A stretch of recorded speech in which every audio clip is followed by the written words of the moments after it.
오늘 저희는 하나님의 섭리에 대해서 좀 살펴보려고 합니다. 하나님의 섭리가 우리 인생 속에서 어떻게 이루어지는지 말이죠. 수많은 조각들로 된 퍼즐이 있습니다. 근데 처음에 이걸 맞추면 이게 무슨 그림인지 알 수가 없습니다. 그런데 시간이 흘러가면서 점점 전체 그림이 나타나게 되죠.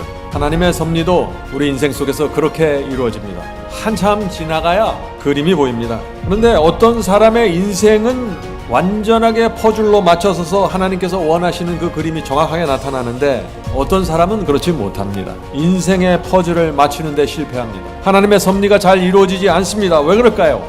어디서 이런 차이가 생길까요? 오늘 우리가 이 문제를 좀 살펴보려고 하는 것입니다.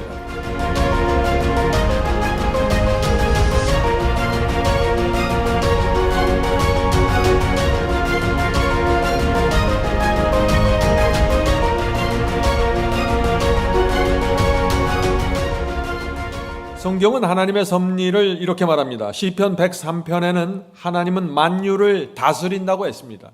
마태복음 5장에는 하나님께서 세상을 다스린다고 하셨고, 시편 66편에는 나라들의 사건을 하나님께서 다스리신다고 했고, 갈라디아 1장에서는 인간의 운명을 하나님께서 다스린다고 했고, 누가복음 1장에서는 사람의 성공과 실패를 주관하신다고 했고, 시편 4편에서는 하나님께서 당신의 백성을 보호하고 다스린다고 했습니다. 하나님께서 모든 것을 주관하시는 것입니다. 그런데 이 하나님의 섭리를 잘 모르는 사람들은 어떻게 말합니까? 우주는 우연히 저절로 어쩌다 보니 생겼습니다. 어쩌다 보니 내 인생이 이렇게 되었고, 어쩌다 보니 망했고, 어쩌다 보니 성공했습니다. 다 이렇게 우연히와 어쩌다 보니로 사람들이 바라보는 것입니다. 하나님의 섭리를 이해하지 못하면 말이죠. 성도 여러분, 하나님께서 그렇게 하실 수가 없습니다. 우리 어머니가 자녀의 고달픈 인생을 멀리서 지켜보고 바라볼 수만 없죠. 마찬가지입니다. 하나님께서도 우리를 너무나 사랑하기 때문에 우리를 멀리서 그냥 바라만 보고 있을 수가 없는 것입니다. 우리 인생에 깊숙이 관여하셔서 정확한 목적을 갖고 끌어가신다는 것입니다. 그것이 섭리입니다. 그래서 우리가 이게 하나님의 섭리가 어떻게 움직이는지 잘 이해해야만 이 섭리가 내 생애 속에서 정확하게 이루어지는 것입니다. 자, 룻기 4장 13절 보겠습니다. 룻기 4장 13절. 이에 보아스가 룻을 맞이하여 아내로 삼고 그에게 들어갔더니 여호와께서 그에게 임신하게 하심으로 그가 아들을 낳은지라. 룻의 임신은 하나님의 섭리였습니다. 하나님께서 임신하게 하신 것입니다. 이것이 성경의 사상입니다. 어쩌다 보니 우연히 아기를 갖게 된 것이 아니라는 것입니다. 오늘 우리가 드리는 예배도 마찬가지입니다. 저와 여러분이 오늘 드리는 예배, 기가 막힌 하나님의 섭리가 이루어진 것입니다. 서로 다른 곳에서 오랫동안 서로 다른 교파에서 신앙하던 사람들이 놀라운 하나님의 섭리로 모여들어서 한 곳에서 이렇게 예배 드리게 된 것입니다. 섭리입니다. 섭리가 아니면 설명할 수 없는 일이죠. 성도 여러분, 우리가 하나님의 이 섭리를 믿으면은 교회에 올 때마다 깊은 감동으로 모이게 되는 것입니다. 하나님의 섭리를 기억하면서 말이죠. 하나님의 섭리를 이해할 때 우리가 반드시 하나의 성경절을 짚고 가야 되는데 그것은 잠언서입니다. 잠언서 16장 4절 킹제임스 성경입니다. 주께서는 자신을 위하여 모든 것을 만드셨나니. 하나님께서 우리를 만드셨는데 하나님을 위해서 만드셨다는 것입니다. 우리를 위해서 만든 것이 아니라 하나님을 위해서 만드셨습니다. 이렇게 생각하면 갑자기 불안해집니다. 나를 위해서 만들어야지 왜 하나님을 위해서 만들지? 그런데 여기서 우리의 믿음이 생깁니다. 왜요? 하나님은 헤세드이기 때문이죠. 하나님은 자비롭고 은혜롭고 사랑이 충만하기 때문에 그분을 위해서 내가 만들어졌다 하면 거기에 쉼이 생기는 것입니다. 더 이상 질문이 없는 것입니다. 하나님께서는 당신의 목적을 그래서 이루기 위해서 우리에게 재물을 주시고 우리에게 인생을 주시고 힘과 에너지를 주셨다는 것입니다. 하나님을 위해서 말이죠. 그래서 우리 스스로 생각하고 계획하고 말하고 행동하는 것처럼 보이지만 실제로는 하나님께서 당신의 기가 막힌 섭리를 통해서 우리 속에서 당신의 뜻을 이뤄 가신다는 것입니다. 마치 퍼즐을 맞춰가는 것처럼 말이죠. 자, 그러면 또 이런 질문이 나옵니다. 하나님의 섭리는 인간의 자유의지와 어떤 관계가 있습니까? 하나님의 섭리와 우리의 인간 의지가 서로 충돌하는 것 아닙니까? 이런 말을 할 수 있는 것이죠. 이 두 개는 완전하게 독립적으로 운영되지만 또 깊이 연결되어 있습니다.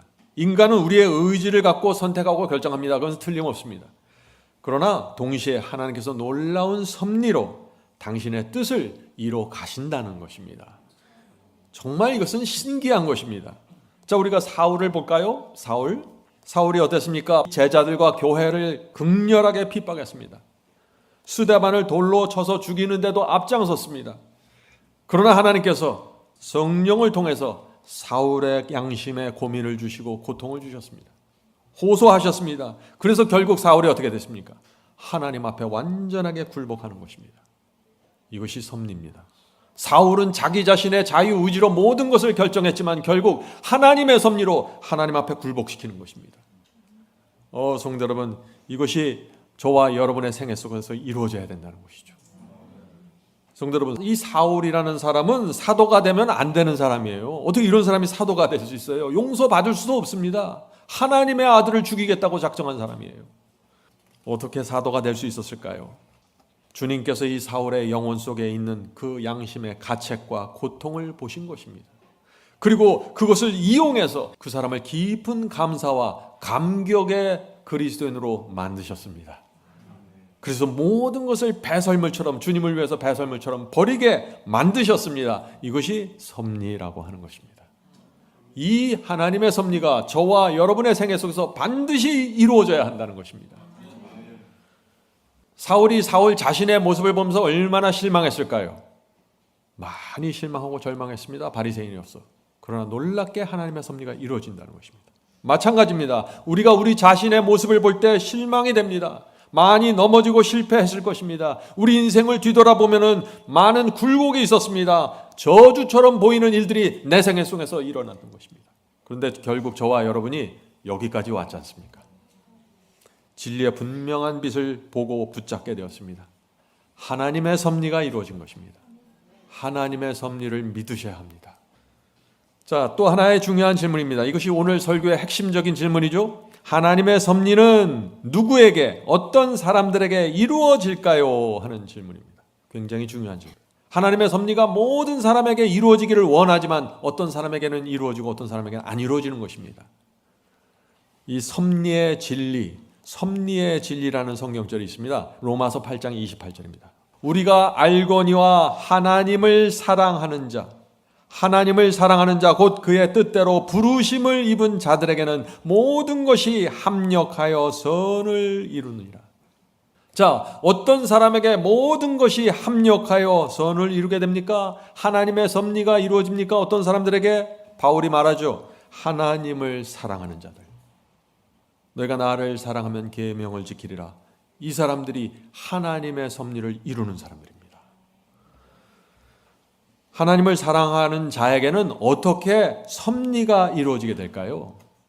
하나님을 사랑하는 자는 하나님의 말씀 앞에서 정직하게 됩니다. 죄를 범하면 양심의 고통 때문에 괴롭습니다.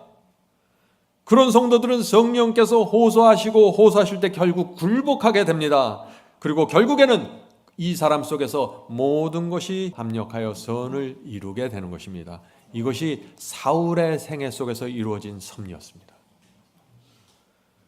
성도 여러분, 사탄이 난리를 치더라도 우리의 삶이 다 망가지고 무너지는 것처럼 보여도 하나님을 사랑하는 자에게는 반드시 모든 일이 합력하여 결국 선을 이루게 되는 것입니다. 이것이 섭리입니다. 하나님의 생각은 하늘처럼 높아서 우리 생각과 다릅니다. 이해할 수도 없어요. 아무리 우리 생각으로 계획하고 일을 꾸미고 발걸음을 움직여도 그 발걸음을 인도하시는 분은 누구예요? 하나님이십니다. 섭리입니다. 그래서 잠언서 16장 9절에 유명한 말씀이 있죠. 잠언서 16장 9절입니다. 사람이 마음으로 자기의 길을 계획할지라도 그의 걸음을 인도하시는 이는 여호와시니라. 성도 여러분, 저와 여러분이 내 길을 계획할지라도 실제로 내 걸음을 인도하시는 분은 여호와라는 말입니다. 우리가 이 말씀을 이해하면 어떻게 될까요? 우리 인생에서 초조함이 사라집니다. 결국에는 하나님의 섭리대로 내 걸음이 움직여 간다는 것을 내가 믿기 때문이죠. 네? 자, 시편 37편 23절입니다. 여호와께서 사람의 걸음을 정하시고 그의 길을 기뻐하시나니. 여기 놀라운 말씀이 나오죠. 여호와께서 우리의 발걸음을 인도하실 뿐만 아니라 결정하신다고요.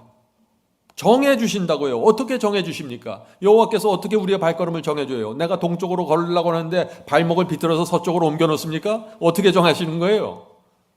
성령께서 양심 속에서 호소하심으로 우리가 어떤 길을 가야 할지 결정하게 해주신다는 것입니다. 성령의 역사를 말하는 것입니다. 성령께서 우리가 어떤 말씀을 붙잡고 어떤 계획을 세워야 하는지 알려주시고 호소하심으로써 결정하도록 도와주신다는 것입니다. 이 성령의 역사에 굴복하는 사람들 생애 속에서 하나님의 섭리가 이루어진다는 것입니다.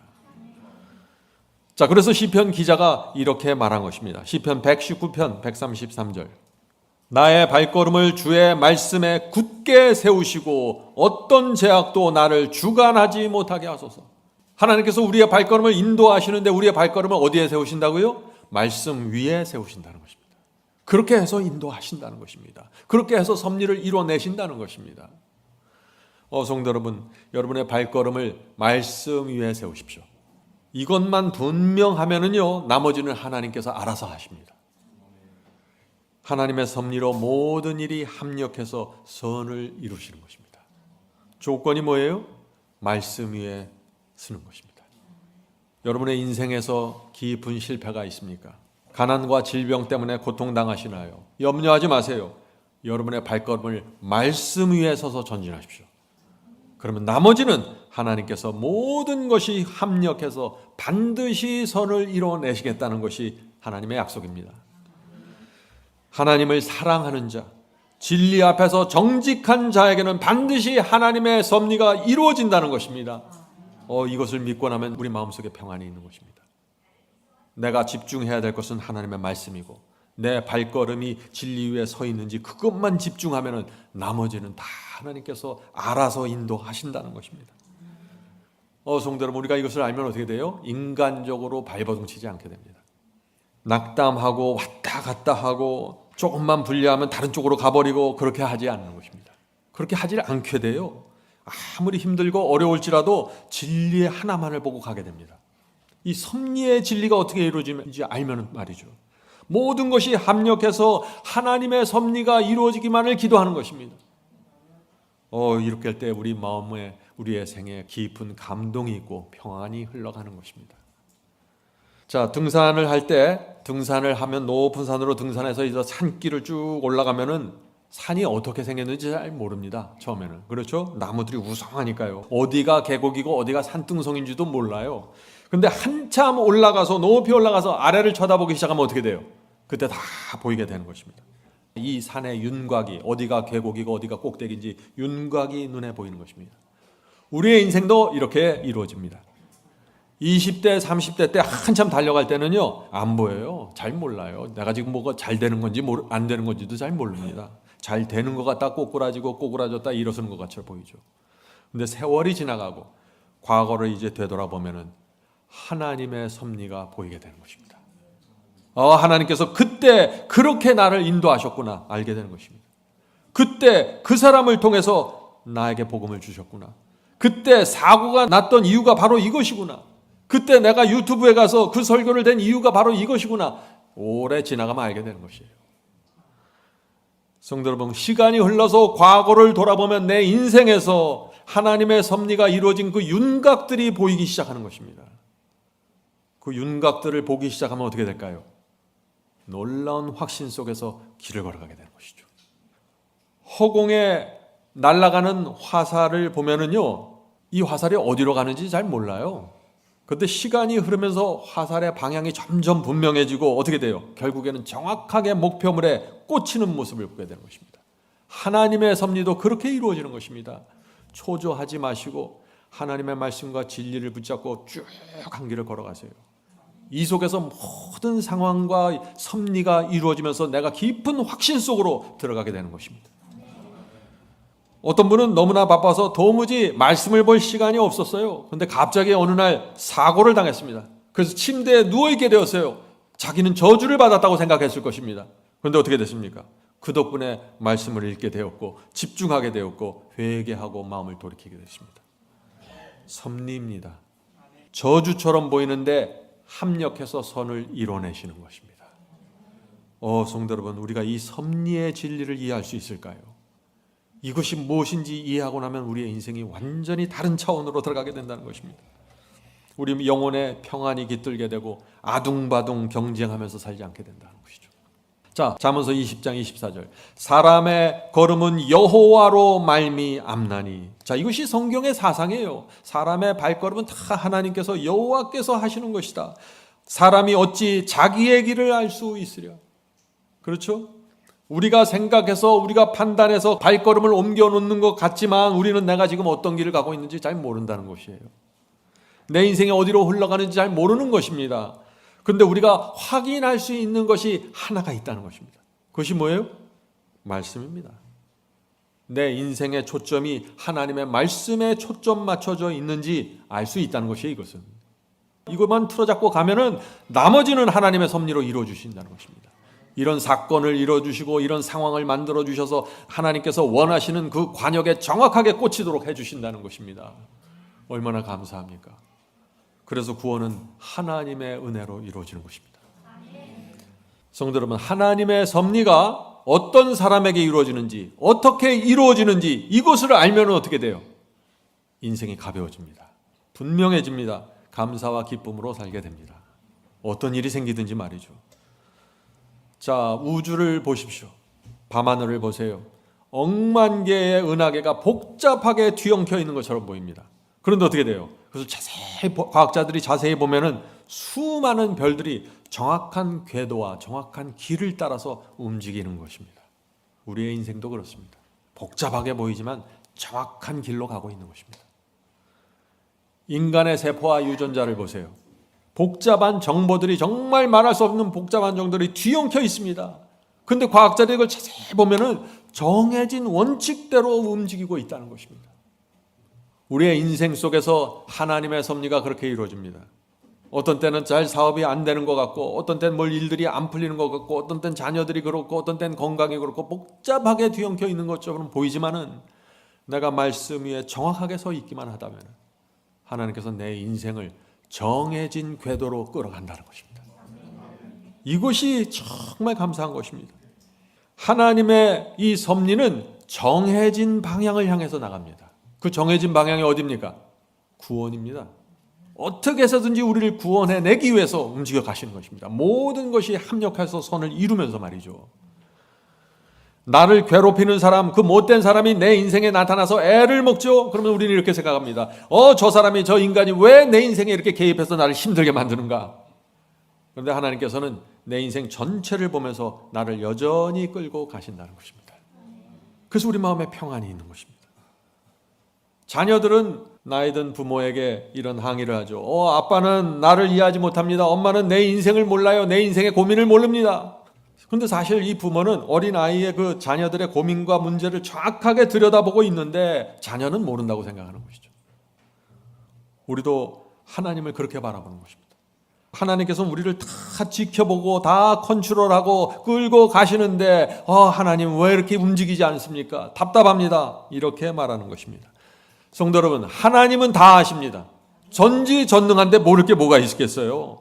하나님의 손바닥 안에 우리가 다 들어가 있어요. 하나님의 손바닥 안에 다 들어가 있는 거예요. 실제로 하나님은 우리의 유전자와 DNA를 만드신 분입니다. 우리의 두뇌 세포를 만드셨습니다. 하나님께서는 그래서 우리가 어떻게 생각하고 어떤 성향이 있고 어떤 기질이 있고 어떤 약점이 있는지 다 아시는 것이에요. 그것을 다 아시기 때문에 인생 전체의 지도를 펼쳐놓고 어떤 때는 이런 상황을 주시고 어떤 때는 이런 사고를 일으키고 어떤 때는 이런 질병을 하면서 계속해서 지도의 정해진 방향으로 끌고 가시는 것입니다. 우리의 반응을 기대하면서 말이죠. 이런저런 일을 허락하시면서 우리의 반응을 이끌어내면서 우리를 한 방향으로 가는데 한 방향이 뭐예요? 하늘 도성입니다. 하늘 도성을 향해서 계속해서 끌고 가는 것입니다. 마치 소를 몰고 가듯이 우리를 몰고 갑니다. 참 재밌지 않아요? 소를 몰고 가는 거 한번 보셨어요? 소가 자기 발로 걸어가니까 자기가 걸어간다고 생각해요, 소들이. 그런데 어떻게 해요? 실제로는 주인이 다 끄는 거예요. 예? 매질을 하면은 소가 더 빨리 뛰겠죠. 또 고삐를 당기면은 저쪽으로 가던 소가 또 이쪽으로 갑니다. 주인이 원하는 대로 반응합니다. 이것이 섭리입니다. 이렇게 반응하려면 조건이 있다는 거예요. 뭐예요? 하나님을 사랑하는 자. 섭리가 이루어지는 것입니다. 그래서 하나님의 섭리를 설명하는 두 성경절이 있습니다. 두 성경절. 첫째, 사람이 자기 일을 계획할지라도 그의 걸음을 인도하시는 이는 여호와시니라. 성도 여러분, 이 성경절을 붙잡고 가십시오. 두 번째 성경절, 하나님을 사랑하는 자들에게는 모든 것이 합력해서 선을 이룬다. 이것이 섭리의 진리입니다. 이 섭리의 진리를 우리가 이해하고 나면은 우리의 신앙에 새로운 차원이 들어오게 된다는 것이죠. 자, 하나님께서는 내 실패, 내 좌절, 내가 범한 죄, 내 가책, 이 모든 것을 합력시켜서 선을 이루는 쪽으로 나를 몰고 가시는 것입니다. 이것이 섭리입니다. 하나님을 사랑하고 경외하는 사람들, 이 사람들의 인생은 한 방향으로 움직입니다. 넘어지고 자빠지는 것처럼 보이지만 한 방향입니다. 하늘 생명강가에 세우기까지 하나님께서 계속해서 몰고 가십니다. 뭘 통해서요? 하나님의 말씀과 성령의 호소를 통해서 말이죠. 괴로움도 즐거움도 슬픔도 절망도 하나님의 섭리의 통 안에 들어가 버리면 모든 것이 합력해서 선이 돼 버립니다. 기가 막힌 것이에요, 이것이. 하나님은 선한 분이시기 때문에 우리 인생의 모든 일을 이용해서 선을 만드는 것 외에는 관심이 없어요. 우리를 형벌 주기 위해서 무슨 작전을 짜는 게 아니에요. 어떻게 해서든지 선을 만들어내기 위해서 모든 것을 올인하시는 것입니다. 하나님은 선하고 자비로운 헤세드이기 때문에 그렇습니다. 자, 질문 드립니다. 하나님의 뜻은 모든 일이 합력해서 선을 이루는 것인데, 그런데 왜 어떤 사람에게는 이 하나님의 섭리가 이루어지지 않을까요? 참 답답한 얘기죠. 왜 어떤 사람은 구원을 잃어버립니까? 하나님의 섭리는 반드시 선을 이뤄내는 것인데. 이유가 뭘까요? 고민이 없기 때문입니다. 죄에 대한 고민, 의에 대한 고민, 진리에 대한 고민이 없는 사람에게는 하나님의 섭리가 이루어질 수 없습니다. 여러분들 그걸 아셔야 돼요. 나는 부족하고 헐벗었는데 나는 부요해서 부족한 것이 없다고 생각하는 이 라오디게아 교회 성도들, 하나님의 섭리가 이루어지기 정말 힘듭니다. 왜 섭리가 이루어지지 않을까요? 고민이 없으면은. Counsels on Church라는 글이 있습니다. 참 좋은 글인데 제가 그 말씀을 읽겠습니다. 46페이지. 거의 소망이 없고 치유하기 불가능한 죄는 교만과 자부심, 프라이드이다. 이것이 모든 성장을 방해한다. 심각한 말씀이죠. 자, 계속해서 읽어보죠. 사람이 성격의 결함을 가지고 있으면서도 이를 깨닫지 못하고 자기 만족에 빠져서 자기의 결점을 볼 수 없으면 어떻게 정결하여질 수 있겠는가? 내 자신을 모르는 것, 내 성격, 내 못된 성격을 모르는 것, 이것이 라오디게아 교회의 문제라는 것이에요. 성품에 심각한 결함을 갖고 있는데 교만과 자존심 때문에 내 자신을 보지 못하는 것입니다. 성령께서 호소하셔도 모르는 것입니다. 고민이 없어요. 의에 대한 고민, 성품에 대한 고민이 없습니다. 성장하지 못하는 것입니다. 그래서 영혼의 고통, 이 죄의 고통이 없으면요 은혜가 뭔지도 모르게 됩니다. 그리스도인이 로마서 7장에 나오는 이 사람의 고민과 좌절이 무엇인지를 모르면요 하나님의 섭리를 이해하지 못해요. 고민이 없기 때문에. 로마서 7장 사람은요 깊은 고민에 빠진 사람입니다. 하나님의 섭리가 뭡니까? 죄에 대한 고통과 슬픔을 선으로 바꿔놓는 역사예요.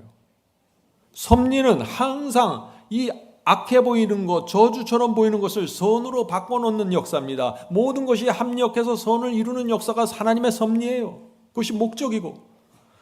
로마서 7장의 고통이 뭡니까? 내 마음은 선을 원하는데 자꾸 악에 끌려가는 고통입니다. 내 마음은 선을 원하는데 자꾸 악에 끌려가는데 고통이 없어요. 고민이 없어요. 이런 사람이 어떻게 빠져나와요, 여기서? 그래서 고민해야 된다는 것입니다. 고통은 정상적인 것입니다. 로마서 7장 14절부터 19절에 로마서 7장 사람의 고민이 나옵니다. 우리가 율법은 신령한 줄 알거니와 나는 육신에 속하여 죄 아래 팔렸도다. 참 답답한 것입니다. 나의 행하는 것을 내가 알지 못하노니 곧 원하는 이것은 행하지 아니하고 도리어 미워하는 그것을 함이라. 난 저 사람은 좀 사랑하고 싶은데 자꾸 미워하게 된다는 것입니다. 원함은 내게 있으나 선을 행하는 것은 없노라. 내가 원하는 바 선은 하지 아니하고 도리어 원치 아니하는 바 악은 행하는도다. 성도 여러분, 이 세상에 악이 재미있어서 행하는 교인들은 거의 없어요. 그런 사람들은 교인이라고 볼 수도 없죠. 다 싫어해요, 악은. 근데 자꾸 악으로 끌려가서 악을 행하게 되는 것이에요. 죄가 이렇게 우리 영혼을 지배하고 있는데 고통과 좌절이 없다면 어떻게 돼요? 그 사람에게는 하나님의 섭리가 이루어질 수 없다는 것입니다. 왜 그럴까요? 다시 말씀드립니다. 하나님의 섭리는 뭐예요? 죄에 대한 고통, 죄에 대한 좌절을, 이것을 모든 것이 합력해서 선으로 바꿔놓는 역사이기 때문에 고통과 고민과 좌절이 없는 사람은 아무것도 할 게 없는 거예요. 그냥 그 자리에 주저앉아버리는 거예요. 자기 만족에 빠져서. 라오디게아 교회에서 빠져나올 수 없다는 것입니다. 죄의 고통과 심한 가책에 시달리다가 절망해서 오호라 나는 곤고한 사람이로다, 이 사망의 몸에서 누가 나를 건져내려 하는 일이 로마서 7장 사람의 절규가 무엇인지 모르면은요, 하나님의 섭리는 상상도 못해요. 이게 뭔지. 이 문제는 제가 바이블 칼리지 로마서 강의에서 자세하게 다뤘습니다. 여러분들 마지막 사명 웹사이트에 와셔서 이 로마서 7장 8장 반드시 들으셔야 됩니다. 성도 여러분, 저도 처음 그리스도인 생애를 시작할 때 로마서 7장의 경험 속에서 허우적거렸습니다. 정말 고통스러웠습니다. 선을 행하려고 하는데, 아내에게 좀 잘 해주려고 하는데 자꾸 문제가 생기는 것이에요. 자꾸 악에게 끌려가는 것입니다. 절망했습니다. 자녀들에게 내가 좀 잘 대하고 싶은데 이상하게 자꾸 얘기하다 보면 이상한 데로 빠져버려요. 제가 의의 경험이 무엇인지 알게 해달라고 기도했습니다. 세월이 흘러가면서 고민 속에 있던 저에게 조금씩 하나님께서 빛을 주셨습니다. 제가 만약 고민이 없었다면 어떻게 했을까요? 빛이 앞을 지나가서도 난 보지도 못했을 거예요. 그게 뭔지도 몰랐을 거예요. 고민이 있었기 때문에 어떤 말씀이 오고 어떤 설교가 지나갈 때 탁 잡을 수밖에 없었던 것이죠. 이거구나. 놀랍게도 하나님께서 이 로마서 7장의 고민과 고통을 통해서 로마서 8장을 이해할 수 있게 도와주셨습니다. 고통을 겪었기 때문에, 깊은 고민과 좌절에 빠졌었기 때문에 로마서 8장의 그 깊이를, 그 실체를 제가 볼 수 있게 된 것입니다. 모든 것이 합력해서 선을 이루는 섭리가 이루어지는 것입니다. 성도 여러분, 잊지 마세요. 하나님의 섭리는 고통과 실패와 고민과 좌절, 이 모든 것이 합력해서 선을 이루어내는 하나님의 역사입니다. 제가 이 말씀을 왜 드리냐? 고민하고 고통하고 좌절할 때 염려하지 말라는 것이에요. 그것이 역전된다는 것입니다. 언제요? 내가 하나님의 말씀을 붙잡고 진리를 걸어가기만 한다면 말이죠. 이것이 섭리입니다. 많은 사람들이 뭐 말씀대로 살려니까 고민이 됩니다. 좁은 길이 힘들어요. 어쩌라고요? 그걸 통해서 선을 이뤄내겠다는데 지금. 사람들이 이 섭리가 어떻게 이루어지는지를 알지 못하면 어떻게 돼요? 그래서 자꾸 넓은 길로 빠져나가는 거예요. 질문 드립니다. 하나님께서 우리를 왜 만드셨습니까? 우리는 왜 이 땅에 태어납니까? 아주 근원적인 질문이죠. 여러분은 왜 이 땅에 태어나셨습니까? 오늘 많은 사람들이 이런 불평을 합니다. 우리는 모두 악한 본성을 갖고 태어났습니다. 하나님께서 우리를 그렇게 태어나게 하셨습니다. 우리는 죄를 그래서 범할 수밖에 없습니다. 다 이런 생각에 빠져 있는 것이에요. 이런 분들은 시편 기자의 말을 들어봐야 합니다. 시편 139편 13절 18절입니다. 주께서 내 장부를 지으시고 내 모태에서 나를 조직하셨나이다. 내가 주께 감사함은 나의 지으심이 신묘막측하심이라. 오늘날 많은 사람들이 내가 이렇게 태어났다, 내가 이렇게 죄된 본성을 갖고 태어났다고 불평하는데, 이 사람은 주께 감사하다고 말하고 있어요.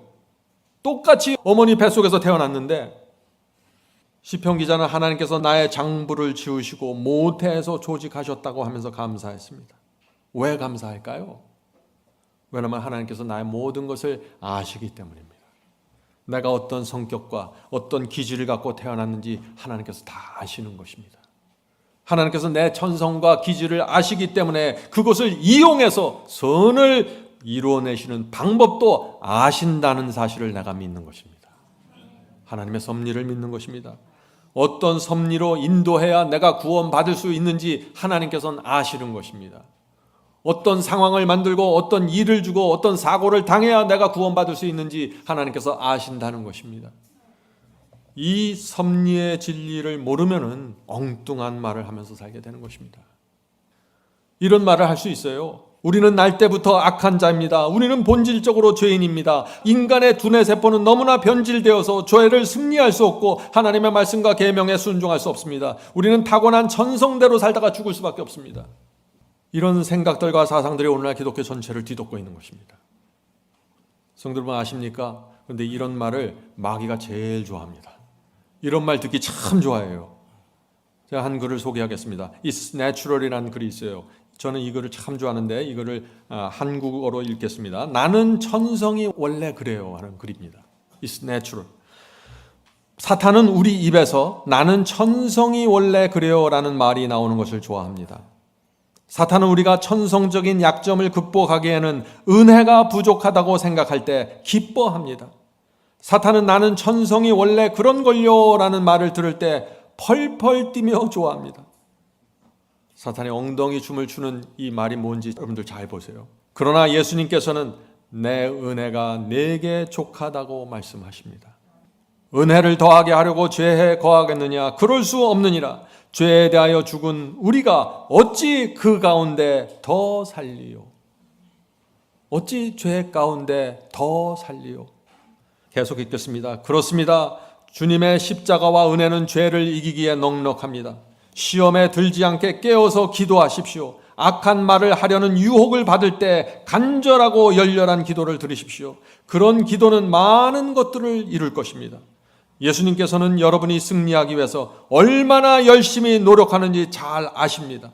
모든 것에 넘치도록 주님의 은혜가 주어질 것입니다. 여러분은 승리를 주시는 구세주로 인해서 기뻐하고 만족하게 될 것입니다. 이 약속을 믿으십시오.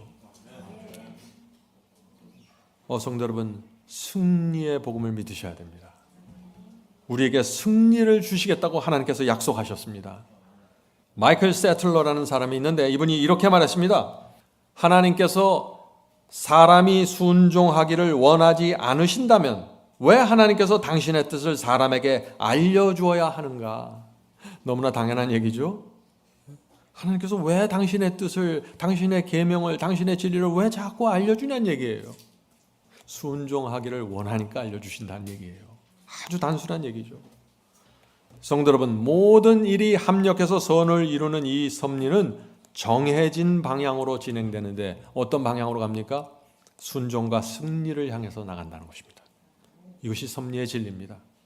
우리가 순종하도록, 우리가 승리할 수 있도록, 우리가 내 자신을 부인할 수 있도록 상황을 그렇게 만들어 가신다는 것입니다. 어떤 때는 이 사람을 보내주시고 어떤 때는 더 설교를 보내주시고 어떤 때는 이 책을 읽게 하셔서 상황을 만들어 가시는 섭리입니다. 그래서 섭리가 이루어질 때 불평하지 말고 겸손하게 받는 것이 섭리를 아는 그리스도인의 태도라는 것이죠. 성도 여러분, 지금 부족하고 넘어집니까?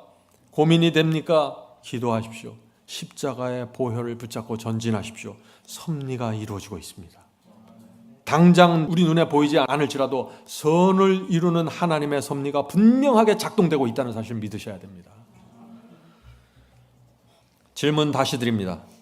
똑같은 질문이죠. 어떤 사람에게는 모든 것이 합력해서 선을 이루는 하나님의 섭리가 이루어집니까? 어떤 사람에게 이 하나님의 섭리가 이루어지냐? 로마서 8장 28절 다시 보죠. 하나님을 사랑하는 자 곧 그 뜻대로 부르심을 입은 자들에게 모든 것이 합력해서 선을 이루어진다고 또 말하고 있어요. 앞에서는 하나님을 사랑하는 자에게 이루어진다 그랬죠. 지금은 부르심을 입은 자들에게 반드시 하나님의 섭리가 이루어진다. 자, 그렇다면 질문을 해야겠죠. 하나님께 부르심을 입은 자들이 누구입니까? 하는 질문입니다. 부르심을 받은 자들. 모든 사람이 부르심을 받았습니다. 사실 주께서 십자가에 높이 달리셔서 모든 사람을 구원으로 초청하셨습니다. 구원의 초청을 보내주셨어요. 말 잘 듣는 사람들만 보내준 게 아니에요. 악한 사람들에게도 다 보내주셨어요. 바리새인들도 초청장을 받았고, 당자도 받았고, 구두쇠 삭개오도 받았고, 스데반을 죽인 사울도 받았고, 강도도 받았고, 다 받았어요. 모든 사람이 부르심을 받은 것입니다. 차이는 어디서 나요? 응답하는 데서 차이가 난 것입니다. 주께서 부르실 때 어떻게 응답해야 될까요? 이렇게 응답해야 됩니다. 주여, 이제 고집과 편견을 버리고 주님을 따르겠습니다. 성도 여러분, 이게 한 문장이지만 정말 깊은 말입니다. 모든 사람들이 다 고집의 틀, 편견의 틀을 갖고 있어요. 그리고 그 밖으로 한 발자국도 안 나가려고 하는 거예요. 전부 자기가 갖고 있는 생각 속에서만 움직여요. 하나님의 말씀이 잡아 끄는데도 안 나가요. 나가야 됩니다. 생각과 편견을 깨트리면서 주님을 따라야 된다는 것이죠. 옛 생애를 버리고 주님 뜻대로 살겠습니다. 이제 주여 주여 입으로만 말하지 않고 주님 뜻대로 행하겠습니다. 내 인생의 주인은 내가 아닙니다. 주님께서 나의 주인이십니다. 이것이 응답입니다. 이것이 부르심을 입은 사람들의 모습입니다. 이런 사람들에게 무엇이 이루어진다고요? 하나님의 섭리가 이루어진다고요. 모든 일이 합력해서 선을 이루게 된다는 것입니다. 하나님께서 하나님의 능력과 지혜로 말이죠. 성도 여러분, 오늘 제가 말씀드리는 걸 잘 붙잡고 가셔야 됩니다. 이래야만 우리 생애 속에 나타난 수많은 고난과 고통들이 툭툭 치면서 가게 되는 것이에요. 그래서 이 섭리가 이루어진다 하는 말은 뭐예요? 주의 부르심에 응답한 사람들에게 하나님의 섭리가 반드시 이루어진다. 이 말씀이 무슨 뜻이에요? 부르심에 응답한 자에게는 우연이라는 없다는 것이에요. 모든 것은 하나님의 완전한 계획과 섭리 속에서 이루어지기 때문에 교통사고도 우연이 없어요. 모든 것은 우연이 없어요. 하나님의 완전한 계획과 섭리 속에서 시련이 오고 그 속에서 고통이 생기고 그 속에서 성공과 실패가 이루어지는 것이에요. 단 하나도 우연이 없는 것입니다. 그래서 모든 일이 감사와 감격으로 맞게 되는 것입니다. 누가 이런 사람을 감당할 수 있겠어요? 세상이 감당할 수 없는 신앙으로 들어가 버리는 것입니다. 어떤 사람들에게 우연이 없습니까? 주의 부르심에 응답한 사람들입니다. 주님께 마음과 생애를 바친 사람들입니다. 하나님을 진심으로 사랑하는 사람들, 이 사람들에게는 우연이 없습니다. 여기서부터는 우연히 사고가 생기고 우연히 넘어지고 자빠지는 것처럼 보지만 그때마다 성령께서 일으켜 세워주시고 회개시켜 주시고 더 높은 곳으로 인도하십니다. 모든 것이 합력해서 선을 이루십니다. 이것이 섭리입니다. 자, 이제 이사야 말씀을 읽겠습니다. 오늘 우리 주님께서 이사야서의 말씀을 통해서 우리에게 아주 중요한 메시지를 주십니다. 이사야 43장 1절입니다. 야곱아, 너를 창조하신 여호와께서 이제 말씀하시느니라. 이스라엘아, 너를 조성하신 자가 이제 말씀하시느니라. 너는 두려워 말라. 내가 너를 구속하였고 내가 너를 지명하여 불렀나니 너는 내 것이라. 네가 말씀 위에 서서 가기만 한다면 그 다음부터는 다 내가 책임질게. 걱정하지 마. 두려워하지 마. 내가 너 이름을 개인적으로 지명하면서 지금 부르고 있어. 뭘 더 두려워할래? 너는 내 것이야. 이것이 섭리에 걸려든 사람의 모습입니다. 하나님의 섭리에 딱 걸려든 것이에요. 성도 여러분, 주님께서 이렇게 하시는 이유가 뭐예요? 이렇게 딱 섭리로 불러줘서 그 사람을 인도하시는 이유가 뭐예요? 그냥 지옥에 떨어지지 않게 하려고요? 아니에요. 먹든지 마시든지 무엇을 하든지 하나님께 영광 돌리는 사람을 만들어내기 위해서, 하나님께서 당신 자신을 위해서 창조했다 그랬잖아요. 나 자신을 위해서 너희를 만들었다. 하나님께 영광을 돌리게 하기 위해서 하나님께서 그 이름을 지목하면서 책임지고 끌고 간다는 것입니다. 이사야 43장 7절입니다. 이사야 43장 7절. 무릇 내 이름으로 일컫는 자 곧 내가 내 영광을 위하여 창조한 자를 오게 하라. 그들을 내가 지었고 만들었느니라. 분명하죠? 주님께서 왜 우리를 지었고 만드셨다고 했습니까? 하나님의 영광을 위해서 만드셨다고요. 하나님의 성품과 하나님의 영광을 드러내기 위해서 우리를 이 땅에 태어나게 하셨다는 것입니다. 성경에서 영광은 성품하고 동의어입니다. 영광을 위해서 창조됐다. 하나님의 성품을 드러내기 위해서 창조됐다 하는 것 말입니다. 그래서 우리가 이 땅에 태어난 것입니다. 모태로부터 뇌 세포가 지어지고 오장육부가 만들어졌습니다. 유전 법칙에 따라서 부모의 악한 기질과 본성을 갖고 이 땅에 태어나게 되었습니다. 왜요? 하나님께서 우리를 이 땅에 태어나신 이유와 목적이 무엇입니까? 하나님의 영광을 드러내기 위해서라고요. 많은 사람들은 내가 이렇게 태어났으니까 나는 죄를 질 수밖에 없고 나는 악을 행하면서 살 수밖에 없습니다. 그렇게 생각하죠? 그게 아니라 그럼에도 불구하고 내 은혜와 내 능력과 내 섭리로 네 삶 속에서 하나님의 영광을 내가 드러낼 거야. 이렇게 약속해 주시는 것입니다. 그래서 하나님께서 이 성도들에게 말씀을 보내주시고 천사들을 보내주시고 날마다 성령의 호소를 하시는 것입니다. 인생에서 실패하고 낙담에 빠질 때 말씀을 보내주시고 설교를 찾게 하시고 진리를 말하는 사람들과 만나고 교제하게 해주십니다. 섭리입니다. 하나님께서는 이 모든 섭리의 사건들을 통해서 우리가 구원 속으로 들어가게 하고 의의 경험을 이해하게 해서 하나님의 영광과 성품을 드러내도록 이끌어 가시는 것입니다. 하나님의 목적입니다. 성도 여러분, 이 하나님의 목적과 섭리를 모르면은 승리의 복음을 만날 수 없습니다. 하나님의 섭리가 어떻게 이루어지는지 알아야 돼요. 이사야 30장 20절 21절입니다. 환난과 고통 속에서도 어떻게 하나님께서 영광을 드러내는지 여기 나옵니다. 주께서 너희에게 환난의 떡과 고생의 물을 주시나니. 주님께서 환난과 고생을 준다고 그러지 않았어요. 환난의 떡과 고생의 물을 주시나. 내 스승은 다시 숨기지 아니하시리니 내 눈이 내 스승을 볼 것이며. 참 여기 무슨 수수께끼 같은 말씀이 나오죠? 성도 여러분, 하나님께서 우리 인생에 환난을 주시고 고생을 허락하시는데 근데 그것이 우리에게 떡과 물이 된다는 것이에요. 다시 말해서 환난과 고생을 통해서 하나님께서 선을 이뤄내신다는 것입니다. 떡과 물을 주면서 양육하신다는 것이에요. 선을 이뤄내신다는 것입니다. 어떤 선이 이루어진다고 했어요? 내 눈이 내 스승을 볼 것이며. 환난과 고통 속에 들어갔을 때 내 눈이 열려서 내 스승이 누구인지 보게 될 것이라는 얘기입니다. 어떻게 눈이 열리게 될까요? 시련과 고통 속에 들어가면 낮아지고 겸손하게 됩니다. 교만할 땐 도무지 만날 수 없었던 그 스승을 보게 되는 것입니다. 어디서요? 환난과 고통 속에서 떡과 물을 마시면서. 어떤 스승을 만나게 됩니까? 어떤 스승이에요? 성령 스승님이십니다. 성령께서 음성으로 우리를 가르치시는 것입니다. 자, 그래서 21절에 계속해서 이 말씀이 나오는 것이에요. 이사야 30장 20절 21절이죠. 21절 읽겠습니다. 내 눈이 내 스승을 볼 것이며 너희가 우편으로 치우치든지 좌편으로 치우치든지 내 뒤에서 말소리가 누구 말소리예요? 성령의 음성 소리가.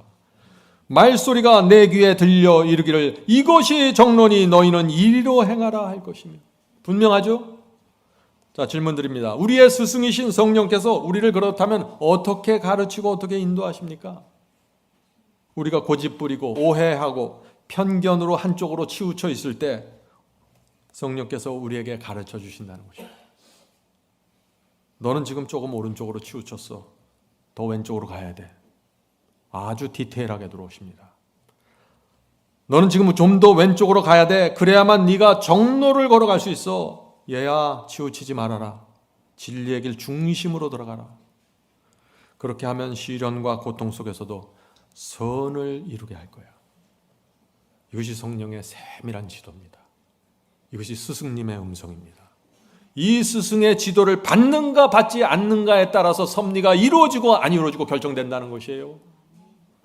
성도 여러분, 하나님의 섭리는 성령의 음성을 통해서 이루어지고 또 한 가지는 말씀을 통해서 이루어지는 것입니다. 이것이 성경의 사상이에요. 이거 왜 자꾸 다른 데 가려고 하지 마세요. 오늘 많은 사람들이 제가 이것을 그렇게 강조하는데도 이 두 가지 왜 다른 곳에서 뭘 찾아내려고 애를 써요. 참 저는 그런 분들 볼 때 너무 답답해요. 이사야 34장 16절입니다. 너희는 여호와의 책을, 성경책이죠. 여호와의 책을 자세히 읽어보라. 성경을 그냥 읽지 말라는 거예요. 자세히 읽으라는 것입니다. 어떻게 읽는 것이 자세히 읽는 것인가? 여기 설명 나옵니다. 자세히 읽어보라. 마음에 새기면서 읽는 게 자세히 읽는 거예요. 마음에 새기면서 이것들이 하나도 빠진 것이 없고 하나도 그 짝이 없는 것이 없으리니 이는 여호와의 입이 이를 명하였고 그의 신이 성령이 이것들을 모으셨습니다. 하나님의 말씀, 성경 말씀은 여호와의 입에서 나온 것이에요. 완전한 말씀입니다. 성령께서 이것들을 다 짝을 맞춰서 주세요. 우리 마음속에 들어와서. 말씀을 하나하나 마음에 담으면서 읽으셔야 합니다.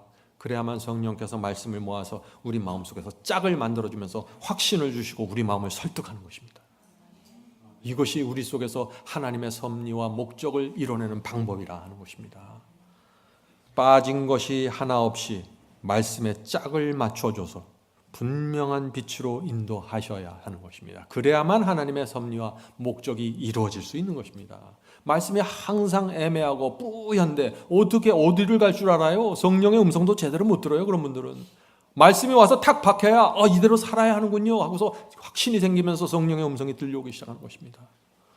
이사야 40장 26절 너희는 눈을 높이 들어 누가 이 모든 것을 창조하였나 보라. 주께서는 수요대로 만상을 이끌어내시고 각각 그 이름을 부르시나니 그의 권세가 크고 그의 능력이 강함으로 하나도 빠짐이 없느니라. 성도 여러분, 하나님께서 우리를 인도하시고 섭리로 끌어가실 때 하나도 빠진 것 없이 챙겨갖고 간다는 거예요. 염려하지 말라는 것입니다.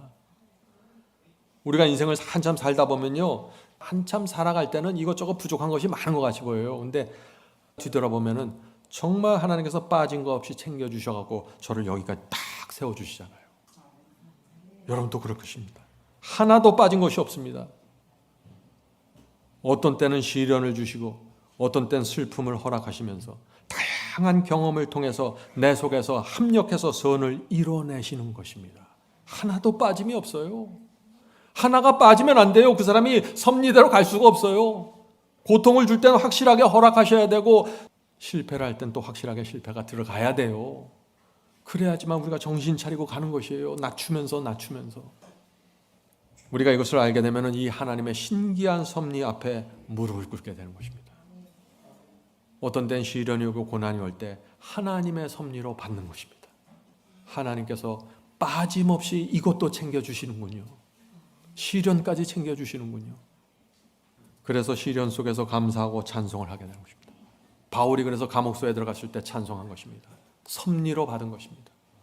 나에게 필요하니까 섭리로 베푸셨다고 본 것입니다. 성도 여러분, 용기를 내십시다. 여러분이 아무리 힘든 것처럼 보여도 하나님의 손 안에 있는 것입니다. 완전한 섭리와 계획 속에서 여러분이 지금 운행하고 있는 것입니다. 단 한 가지 우리가 집중해야 될 관건이 있어요. 그게 뭐예요? 주님의 말씀을 믿어야 됩니다. 우리의 마음과 생애를 바쳐야 됩니다. 그리고 두려워하지 말고 말씀을 붙잡고 전진하십시오. 그러면 나머지는 하나님께서 책임져 주시고 모든 일이 합력해서 선을 이뤄내시는 것입니다. 은혜로 구원받는 것입니다. 그래서 이사야 40장 28절 31절 보겠습니다. 너는 알지 못하느냐 듣지 못하느냐 영원하신 하나님 여호와 땅 끝까지 창조하신 자는 피곤치 아니하시며 곤비치 아니하시며 명철이 한이 없으시며 피곤한 자에게는 능력을 주시며 무능한 자에게는 힘을 더하시나니 소년이라도 피곤하며 곤비하며 장정이라도 넘어지며 자빠지되 오직 여호와를 앙망하는 자는. 자, 소년도 피곤해질 수 있어요. 이 청소년이 피곤하지 않잖아요. 근데 소년도 피곤해요, 살다 보면. 근데 장정도 넘어지고 자빠질 수 있다. 그런데 이런 문제가 안 생기는 사람들이 있다는 거예요. 누구예요? 오직 여호와를 앙망하는 자는. 여호와를 앙망한다는 거예요. 여호와를 늘 바라본다는 것입니다. 모든 것이 하나님의 섭리로 오고 있다는 것을 보면서 바라본다는 것이에요. 이런 사람들은 그 다음 31절의 경험으로 들어가는 것입니다. 여호와를 앙망하는 자는 새 힘을 얻으리니 독수리의 날개치며 올라감 같을 것이며 다른 박질을 하여 곤비치 아니하였고 걸어가도 피곤치 아니하리로다. 자, 이사야 41장 14절 보겠습니다. 이사야 41장 14절. 지렁이 같은 너 야곱아, 너희 이스라엘 사람들아 두려워 말라. 나 여호와가 말하노니 내가 너를 도울 것이라. 내 구속자는 이스라엘의 거룩한 자니라. 성도 여러분, 지렁이 같은 우리 자신 자꾸 들여다보고 실망하지 마세요. 우주를 지배하는 하나님을 바라보라는 것입니다. 여호와를 앙망하라는 것입니다. 그러면 두려움도 걱정도 없이 주님을 따라가는 것입니다. 근데 한 가지 꼭 필요한 말씀이 있습니다. 마태복음 10장 22절. 또 너희가 내 이름을 인하여 모든 사람에게 미움을 받을 것이나 끝까지 견디는 자는 구원을 얻으리라. 진리의 길을 가는데 여호와의 인도를 따라가는데 끝까지 가라는 것입니다. 끝까지. 중간에서 포기하지 말고 사람들에게 오해받고 미움받을지라도 끝까지 견디는 자들에게 하나님의 섭리와 목적이 이루어진다는 것입니다. 어떤 면에서는 거의 끝에 가서 이루어져요.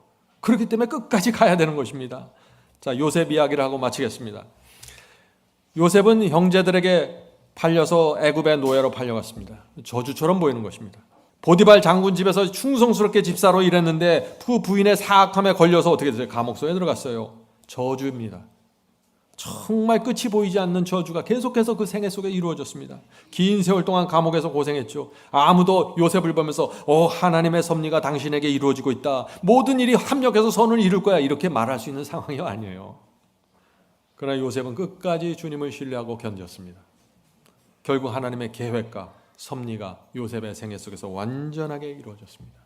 드디어 화살이 관역에 정확하게 꽂혔습니다. 성도 여러분, 우리의 생애도 이렇게 되는 것입니다. 요셉이 형제들에게 결국 어떤 말을 합니까? 나를 애굽에 파신 분은 하나님이고 나를 감옥에 넣은 분도 하나님이십니다. 형제들이여, 걱정하지 마십시오. 이것이 하나님의 섭리를 아는 사람이라 하는 것입니다. 성도 여러분, 인간의 눈에는 하나님의 섭리가 보이지 않습니다. 우리는 미래를 볼 수도 없고 현재 당하는 일들의 의미를 알 수가 없습니다. 시간이 많이 지나가야 합니다. 끝까지 견디면서 시간이 많이 지나갈 때 기다리셔야 됩니다. 그래야만 조금씩 보게 되는 것입니다. 모든 일들이 협력해서 어떻게 선을 이뤄가게 되는지 결국에는 보게 되는 것입니다. 그것이 믿음이고 성도의 인내입니다. 부디 성령께서 우리 마음에 하나님의 진리를 깊이 새겨주시길 제가 간절히 바랍니다.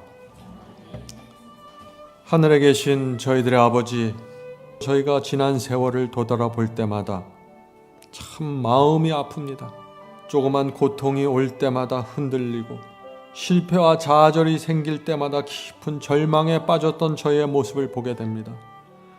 이제 주여, 저희가 섭리의 진리를 드디어 만났습니다. 주여, 어떤 상황에서도 이제 저희가 여호와를 앙망하는 자로 살겠습니다. 주여, 도와주시옵소서. 주여, 하나님의 은혜와 섭리가 이렇게 분명하게 저희의 삶 속에 이루어지고 있는데 저희가 이제 더 이상 길을 잃어버릴 수 없습니다. 주여, 저희가 하나님을 사랑하는 자로, 부르심을 받은 자로 살겠습니다. 그러므로 주께서 모든 일이 합력해서 선을 이루도록 역사해 주시옵소서. 저희 가정과 저희의 사업과 저희의 학교와 저희의 모든 삶 속에 도무지 이해할 수 없고 감당할 수 없는 일들이 있지만 저희가 하나님께 초점을 맞추고 말씀에 초점을 맞추고 나갈 때 나머지는 주께서 섭리로 인도하시고 역사에서 선으로 바꿔주시겠다는 그 약속을 믿어오니 주여, 도와주시옵소서. 그래서 근심 염려와 시름에서 빠져나올 수 있도록 도와주시옵소서. 주여, 우리 성도들 필요한 것들이 있습니다. 저희가 먼저 그 나라와 그 의를 구하면서 나가오니 채워주시옵소서. 이제 저희가 저희의 삶과 마음을 주 앞에 드립니다. 주여, 저희를 받아주셔서 남은 생애를 지도해 주시옵소서. 어려운 일이 생길 때마다 음성을 들려주시고 성령의 감화력으로 저희를 지도해 주시옵소서. 예수님의 이름으로 간절하게 기도드립니다. 아멘.